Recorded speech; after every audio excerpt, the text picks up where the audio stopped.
Sean sat in his cubicle, surrounded by gray walls, small trinkets like a felt stuffed animal resembling a panda, a jack-in-the-box that when cranked and wound up revealed a purple serpent with bright ruby red and amber eyes, a computer with a flickering screen, displaying code, lists, and nameless and faceless entities. For Sean, this existence was routine. It was his everyday practice, the manifestation of the ideas that permeated his personhood through the cultural market, influencing his very soul. Sean, in this moment, after 7 years of living under the thumb of the corporate autocracy, had a revelation, a divine insight that revealed a way out and into a better life.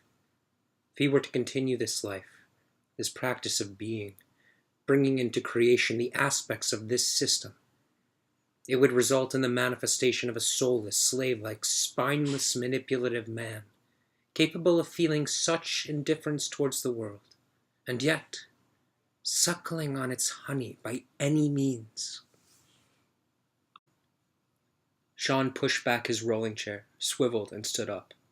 He turned off his soulless screen, cupped his face with his hands, and brushed them through his hair, calming his newfound anxiety resulting from the revelation that had come to him.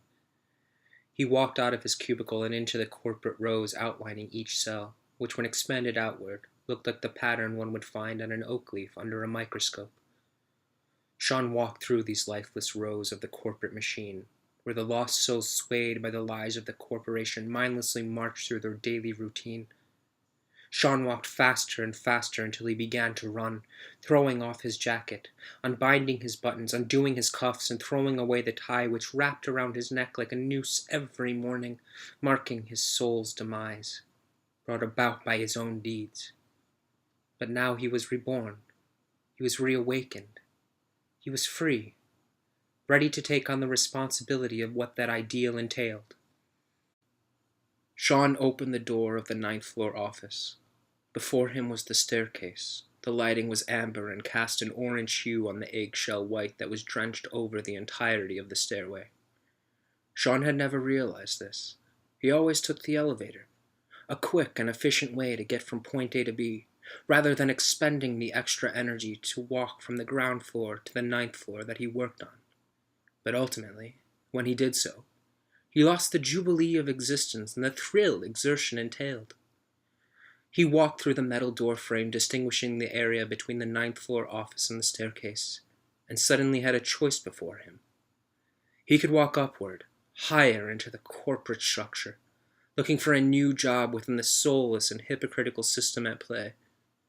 Or he could walk down the 9 floors necessary to reach the ground level, to walk into the warm, open air, to witness the sky above, to embrace the potential of the unknown and prevail with skill and honesty.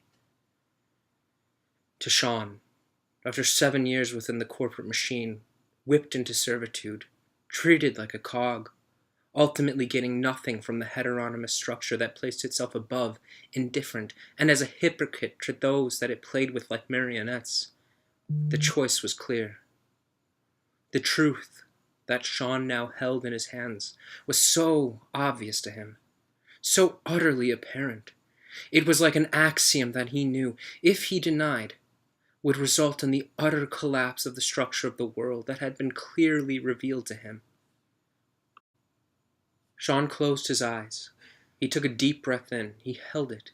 He let the spirit of the world, animated within the oxygen that flowed through the capillaries in his lungs, seep through him and clear his mind of the illusory nature of his obscured experience.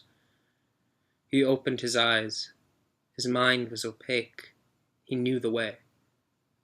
He stepped to the right, walking down the staircase, down into brotherhood and sisterhood with the world, under a new covenant of love, truth, harmony, and unity.